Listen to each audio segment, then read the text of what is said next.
ça. Mais là, t'as l'air con, mets ça comme ça. Là dans la poche. Je suis magnifique.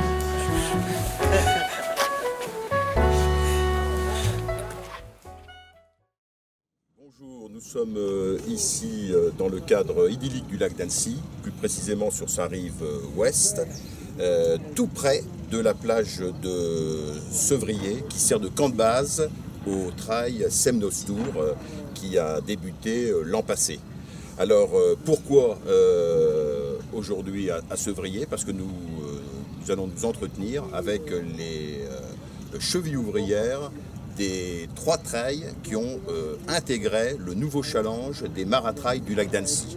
Alors je vais faire tout de suite présenter ces 3 chevilles ouvrières. Tout d'abord Stéphane Agnoli, âgé de 41 ans, et donc maître d'œuvre de la Maxi Race du lac d'Annecy, qui aura lieu le week-end du 28, même 27, 28 et 29 mai.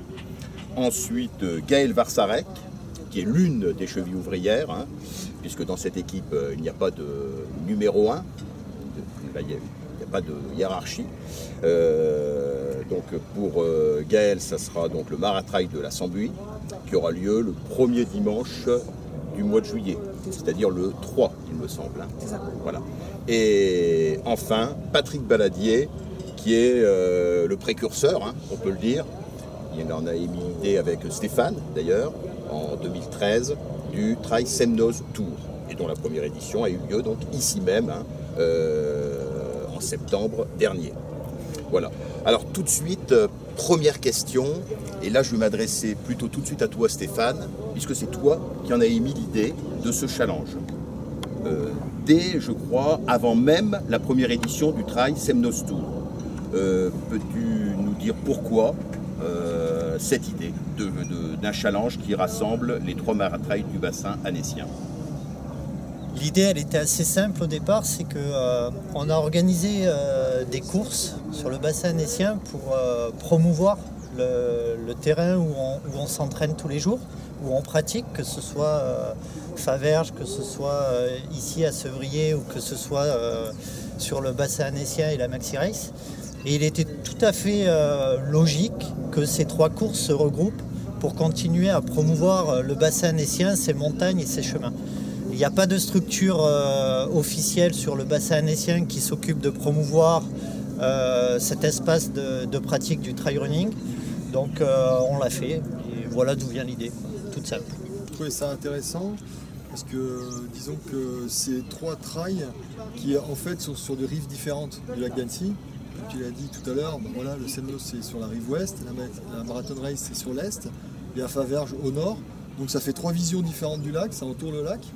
Et j'ai trouvé que c'était une bonne idée. Après il y a aussi la mutualisation du matériel et de l'humain qui est intéressant donc, dans l'organisation. Et donc voilà, j'ai trouvé cette idée assez intéressante et novatrice. Gaël? Oui, puis je rajouterais juste un vrai partage d'idées, enfin en tout cas de vision de notre pratique et en tout cas on avait la même volonté, je crois tous, de développement du trail. Donc il y avait une logique vraiment à réunir les 3. D'accord. Stéphane, c'était uniquement ces 3 trails-là. Bon, tu sais qu'il y a d'autres épreuves, hein, de course nature qui ont lieu sur le bassin annécien. Il n'était pas question que ces épreuves intègrent, ou alors peut-être à l'avenir. Je pense notamment au trail des Glaisins qui est situé, lui, au nord. Le trail Chéran-Semnoz, bon, ça c'est de l'autre côté, hein, sur le versant oriental du Semnoz. Comme l'a dit tout justement Patrick, nous sommes sur 3 secteurs différents et c'est 3 montagnes différentes. Il n'y a pas, à mon sens, d'intérêt particulier à rajouter d'autres événements parce que ce seraient les mêmes montagnes qui seraient aussi mises en avant. Donc là, on est vraiment sur une approche, on part du lac d'Annecy, on va dans le Semnoz. On part de Doussard, on voit tout le lac d'Annecy. Sur Faverges, on est tout sur le secteur sud, avec toutes les vues sur le lac d'Annecy et toutes les montagnes du secteur sud. Donc à partir de là, le challenge des maratrails du lac d'Annecy, je ne vois pas réellement qui aurait la place. Et par rapport au trail des Glaisins, qui est plutôt sur le secteur nord, dans un premier temps, il n'est pas sur un format maratrail, mais seulement sur un 30 km. alors que là on parle bien de courses qui sont entre 40 et 45 km. Voilà, vous voulez vraiment maintenir une certaine homogénéité, une certaine cohérence entre les 3 épreuves. Voilà, tout à fait. D'accord. Par contre, vous êtes quand même, vous voyez ce qui se passe quand même dans le milieu du trail, il y a énormément de challenges qui se créent. Le challenge même se banalise un petit peu. Justement, comment faire pour rendre ce challenge des maratrails du lac d'Annecy singulier, bien différent des autres challenges? Vous y avez pensé à ça? Moi je dirais que justement tu parlais d'ouvrir le challenge à d'autres courses et je trouve que notre challenge, si on veut qu'il soit visible, il faut qu'on reste dans l'esprit et dans l'ADN qu'on vient de décrire pendant la présentation. C'est-à-dire à chaque fois c'est des visions, des orientations différentes, un format de course et une possibilité pour un athlète de pouvoir enchaîner les 3 en ayant des temps de récup derrière, en pouvant aussi découvrir d'autres courses. Donc en fait il y a cette cohérence et la cohérence elle passe par un nombre limité et je pense que c'est bien placé. C'est en mai, c'est en début d'été, en fin d'été. Ça laisse du temps de faire plein de choses et la personne n'est pas obligée de se focaliser uniquement sur le challenge. Elle peut aussi partager d'autres territoires avec sa passion. D'accord. Gaël, le trail de Faverges, depuis 2008, intègre le challenge des Vosges. Il intègre aussi, ça dépend de quelle épreuve, mais il intègre également le challenge national de course en montagne. Donc là, bon, là cette année, ça sera depuis 2014 pour le 28, il intègre le TTN court. Là, ça fait donc un 3e challenge. Faire la boue comme le diable, on ne peut pas, Gaël. C'est pas un peu de trop peut-être pour Faverges? Je pense pas que ça soit plus au détriment de la course ou en tout cas de la crédibilité des challenges. Chaque challenge est différent. Le TTN c'est vraiment quelque chose à part, surtout que ça concernera 28 km plus de ça. Le challenge lors du maratrail n'existait pas.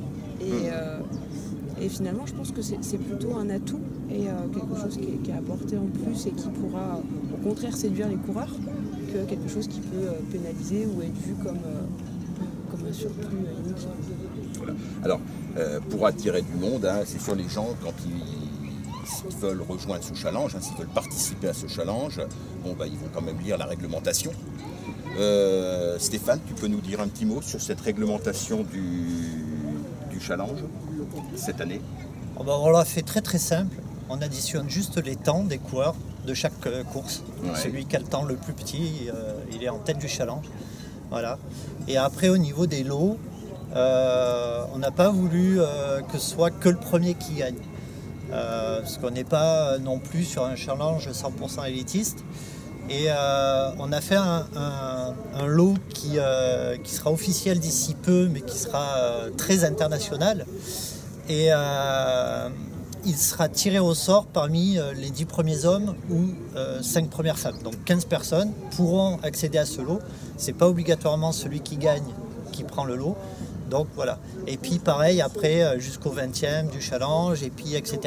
Donc il y aura une multitude de lots, dont un très gros, un joli on va dire, et plein de petits lots. Donc c'est pour un peu tout le monde. Et voilà, c'est sur l'addition des temps des 3 courses. Participer aux 3 courses, le temps est additionné, après un tirage au sort suivant les places, et voilà. Le but n'est pas non plus d'avoir 100, 200, 300 personnes qui participent au challenge. Le nombre et la fréquentation du challenge, on dira peu importe. L'idée c'est vraiment d'être en cohésion ces 3 organisateurs pour apporter une communication sur ces montagnes du bassin annécien. D'accord. Tu partages entièrement à ce point de vue. Patrick, je suppose, c'est même, je pense, une belle idée de concocter un tel règlement qui arrive à concilier la fidélité à la performance. Tout à fait. C'est un règlement simple, lisible, voilà, donc étalé dans le temps, lisible. Et puis je crois que tu auras l'avantage d'être là pour remettre le lot. Je m'y attendais pas à celle-là. On va peut-être parler maintenant un petit peu de vos épreuves respectives. Et la première, c'est bientôt. Encore que tout à l'heure, en off, tu disais Stéphane, c'est encore bien loin, la Maxi Race. Moi je connais beaucoup d'organisateurs, à moins de 2 mois, ils stresseraient. Mais non, toi, très décontracté, en arpentant le ponton là tout à l'heure. Donc c'est le 27, 28 et 29 mai, la Maxi Race. Ça se présente comment? Donc l'événement global se présente bien, et pourquoi en tant que directeur de course je suis serein, c'est parce qu'il y a une grosse équipe derrière qui maintenant est très active et le sera de plus en plus, c'est-à-dire une quinzaine de personnes qui ont tous des responsabilités diverses et en forme de pyramide. Moi je bosse toute l'année sur le haut de la pyramide, mais le jour J j'ai plus rien à faire. C'est un schéma, mais c'est réellement comme ça. Donc au niveau de l'événement global, on sera à 6000 inscrits. Et au niveau de la course qui nous intéresse, le marathon race, donc on est complet à 1500 coureurs au départ. Et voilà, donc parmi ces 1500 coureurs, il y en a déjà qui sont positionnés pour faire le challenge. Et puis il y en a d'autres qui vont le faire petit à petit et qui vont du coup s'inscrire à Faverges, qui aura lieu début juillet, et au Trail Semnoz Tour qui aura lieu début septembre. C'est toi qui as lancé, je précise bien, parce que bon, il y a peut-être encore des gens qui ne te connaissent pas à l'échelle nationale, Stéphane, c'est bien toi qui as lancé la Maxi Race en 2011. C'est ça, en 2011. Donc il faisait suite à l'ANESIM, qui avait été elle-même créée en 2005. Voilà. C'est donc bien il y avait une course qui existait, qui faisait le tour du lac d'Annecy, qui s'était arrêtée parce que l'organisateur ne voulait plus s'en occuper, donc elle avait plus lieu pendant 1 an ou 2.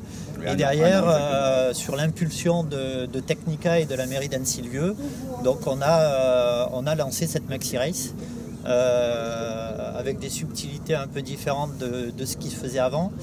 Et la première année, on était à 1200 coureurs pour arriver à 7000 l'année dernière, l'année des mondiaux. Et cette année, on a réduit volontairement quelques courses pour garder en fluidité, en qualité, et pas regarder que le nom, mais aussi la qualité des parcours. Et que les Marseillais, parce que c'est Marseille la ville où il y a le plus de bouchons en France, j'ai vu ça hier soir, et que le Marseillais qui est dans les bouchons toute l'année puisse venir courir sans trop avoir de bouchons sur les chemins du Semnoz, de la Tournette, de Doussard, du Verrier, etc. 5 ans après, donc 2011, la création, enfin 4, c'est ça, 5 ans, tu essayes toujours d'inventer quelque chose chaque année. Alors tu ne fais que gérer, oui ou non? Oui, parce qu'autrement on s'endormirait sur nos lauriers. Ouais. Et voilà. L'équipe d'organisation, elle est faite de coureurs élites et de coureurs qui jouent les portes horaires. Donc on a une vision globale, et chaque année déjà on essaye d'affiner ça pour que tous les coureurs s'y retrouvent. Ça, c'est la première chose. La deuxième, on regarde ce qu'on entend à droite, à gauche. Et là, ces derniers temps, on entend beaucoup de gens qui se disent les meilleurs descendeurs de la planète. Bon, on s'est dit, c'est simple. Sur le grand parcours de la Maxi Race, 85 km en solo, on va additionner tous les temps de descente et faire un classement du meilleur descendeur. Negative Trail Challenge. C'est une nouveauté, voilà. Et donc ça fait partie des nouveautés. En 2017, il y aura un 110 km. Donc voilà, on travaille déjà sur d'autres nouveautés, sur différentes petites approches. Voilà, il y a plein de petites choses comme ça. Cette année, il y a le classement des meilleurs teams. Parce que tous les teams sont les meilleurs au monde aussi. Donc on a dit, allez, 2 hommes, 1 femme, on additionne les temps et on verra qui sera devant. Et puis il y a beaucoup de clubs qui ont joué le jeu. Et il y aura un vrai challenge entre les teams officiels, les clubs. Et voilà. Donc on invente. Quelle ingéniosité, vraiment. On en est vraiment très frappé. Avant, il y avait des sacrés problèmes de balisage sur l'ex-ANESIM. Là, plus de soucis. Il semble que non. Donc on est coureur, comme je l'ai dit, on est coureur de devant des pelotons. Moi je suis plutôt avec les premières femmes généralement.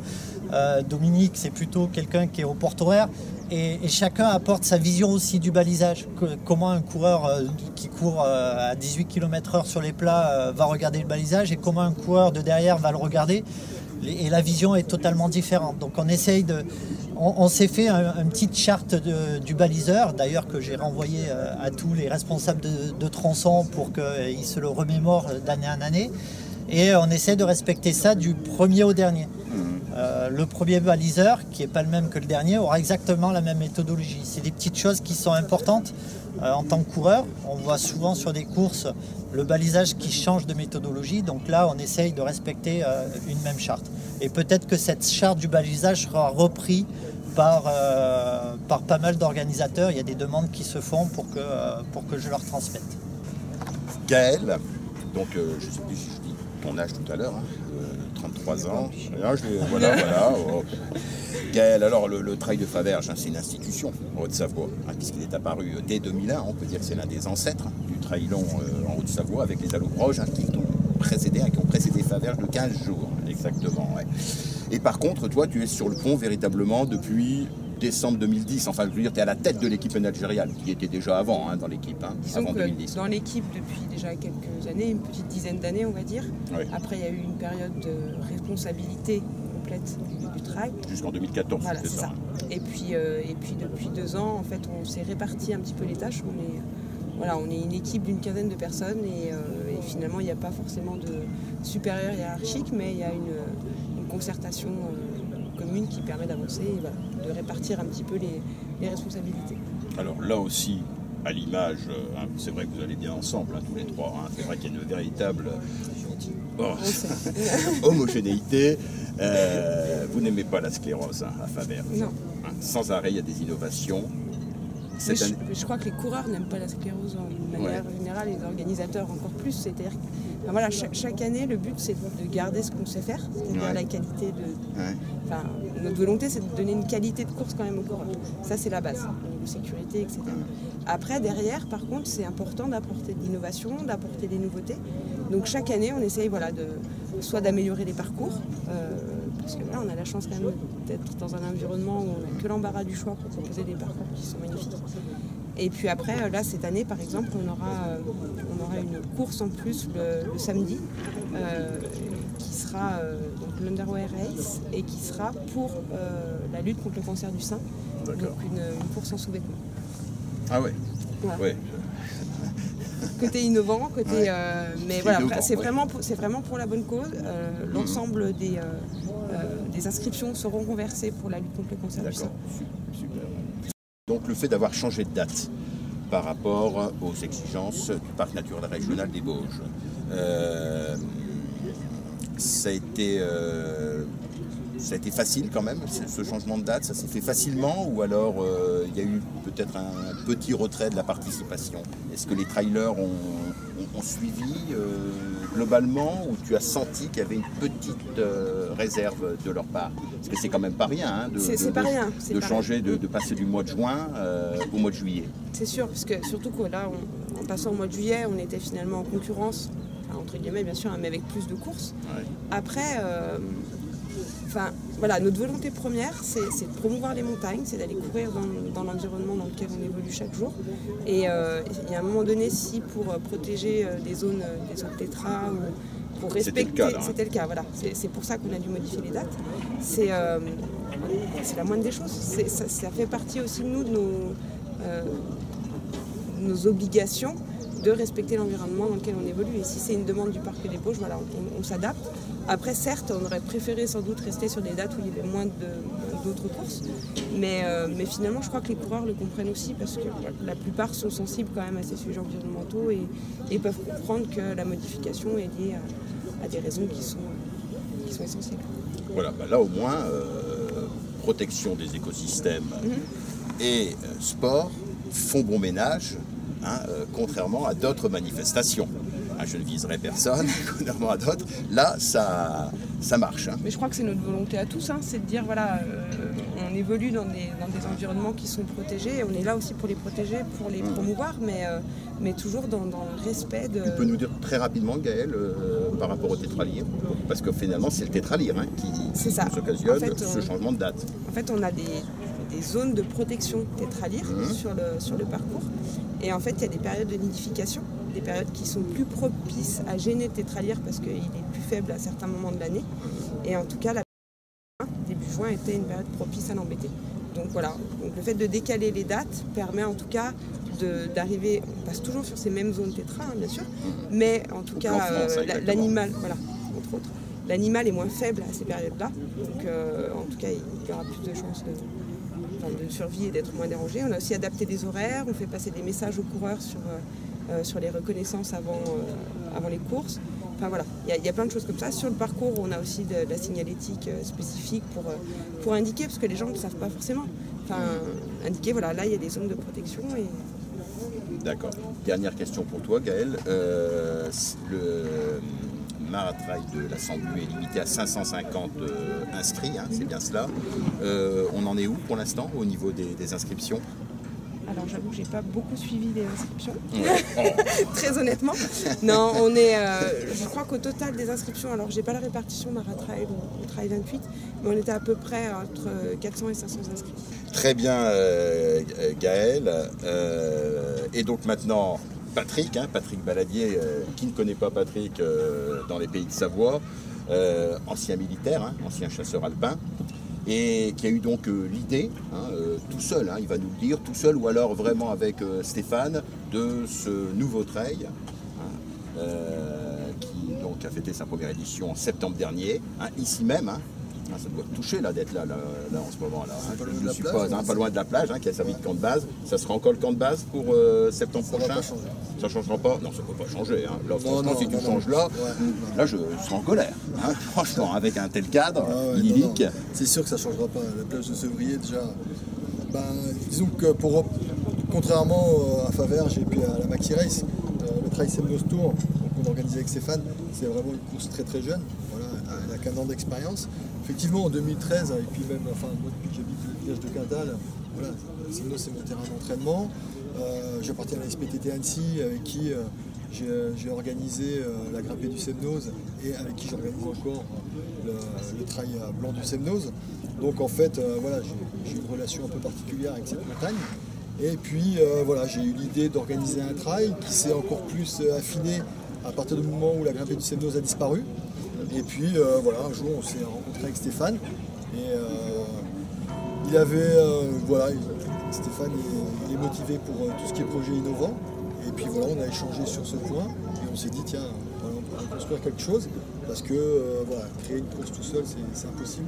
Il faut être plusieurs, il faut créer une énergie. Et donc c'est ce qu'on a essayé de faire. Alors, on a fait les choses dans l'ordre, c'est-à-dire qu'on est allé voir le CIPAS, le syndicat des 14 communes qui gèrent le Semnos. Et une fois qu'ils nous ont donné leur aval, à ce moment-là, voilà, on a mis les choses en place petit à petit. Et voilà, le Semnos c'est une montagne particulière parce qu'il y a une vraie activité économique.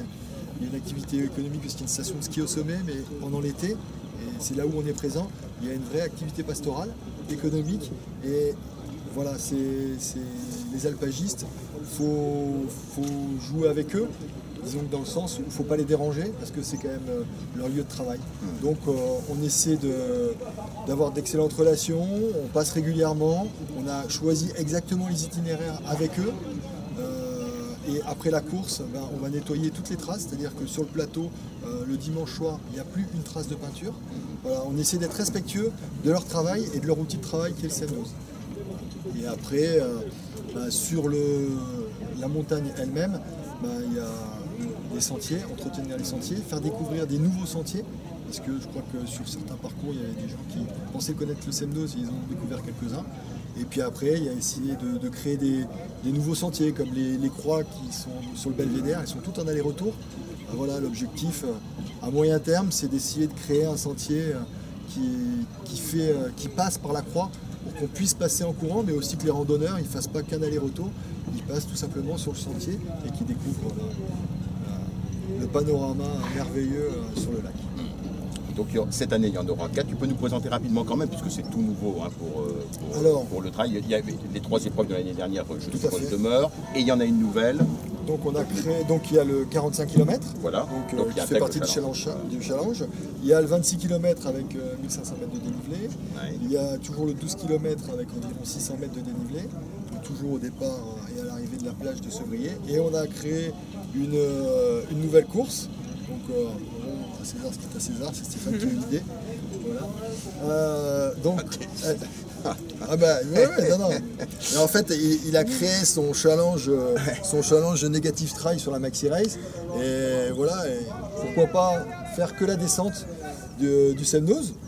Voilà, donc le chemin était évident. Donc là, on va partir du sommet du Crêt de Châtillon. Il y aura un bus navette qui sera mis en place à Sevrier. Donc départ du sommet du Crêt de Châtillon, 11 km, 1290 mètres de dénivelé négatif. Je crois qu'il doit y avoir 2 petites montées de 25 mètres de dénivelé qui vont vraiment casser les pattes. Donc c'est un parcours extrêmement technique, donc varié et technique par endroit, c'est-à-dire on est autant sur de la route carrossable, donc sur de la route carrossable en partant du haut, et après les chalets de Bénévent, là on est sur une petite portion technique en single, et après on longe le sentier des Crêtes, à nouveau une petite portion technique en descendant, et après on arrive au bord de la plage de Sevrier. Et toujours nos orienteurs de l'ASPTT Annecy qui seront sur l'ensemble du parcours. D'accord. Partenaires. Dernière question, là, Patrick. C'est prévu, après, que ça augmente encore, que tu augmentes encore les effectifs de trailers ou par rapport justement à la protection du plateau sommital, vraiment exigé par les alpagistes? Alors c'est pas en fait c'est quand on a rencontré et qu'on a présenté notre projet au CIPAS en 2013, on s'est engagé à ce que le 45 km ne dépasse jamais 600 km. Voilà. Donc l'an dernier on était à un peu plus de 200 inscrits et ça c'est une règle que j'ai écrit encore un courrier au CIPAS hier et c'est une règle qu'on s'engage à respecter par rapport à l'activité économique, à la faune, la flore. Donc 100 de plus que cette année en fait, c'est 500 je crois, cette année, la limite. Alors l'an dernier on avait 600 inscrits au total, on a bloqué les inscriptions 5 jours avant la course. Cette année on augmente le nombre d'inscrits, on va aller jusqu'à 1000 parce qu'on veut monter progressivement. Voilà. Mais sur le 45 km ce sera jamais plus de 600. D'accord. Là, les inscriptions viennent d'être lancées? Elles viennent d'être lancées il y a une quinzaine de jours. D'accord. Un petit mot quand même sur les pointures à Faverges, sur le Maratrail de la Sambouille. Surprise, je pense. Non, je ne sais pas. Et Stéphane, rapidement, quelques pointures là annoncées. Je ne m'occupe pas de cela. La seule chose que je peux dire, c'est que sur le podium féminin, il ne devrait pas avoir de Française. Sur le Maratrail. D'accord. D'accord. Bah, écoutez, l'équipe de TPS Info avec Laurent et donc moi-même, oui, tenons à vous remercier. Et puis nous vous disons sur les différentes épreuves, l'équipe de TPS sera présente sur les 3 épreuves du challenge. Et puis aussi, j'ai bien retenu, lors de la remise des prix, c'est bien ça, qui aura lieu. La remise des prix du challenge, elle aura lieu sur la plage de Sevrier. Ah d'accord. Donc le jour du Trail Senos Tour et de la remise des prix. Ah d'accord. Comme tu es commentateur, tu seras présent. Voilà. J'avais pas vu ça. Ah oui, d'accord. Impeccable. Bon, merci encore.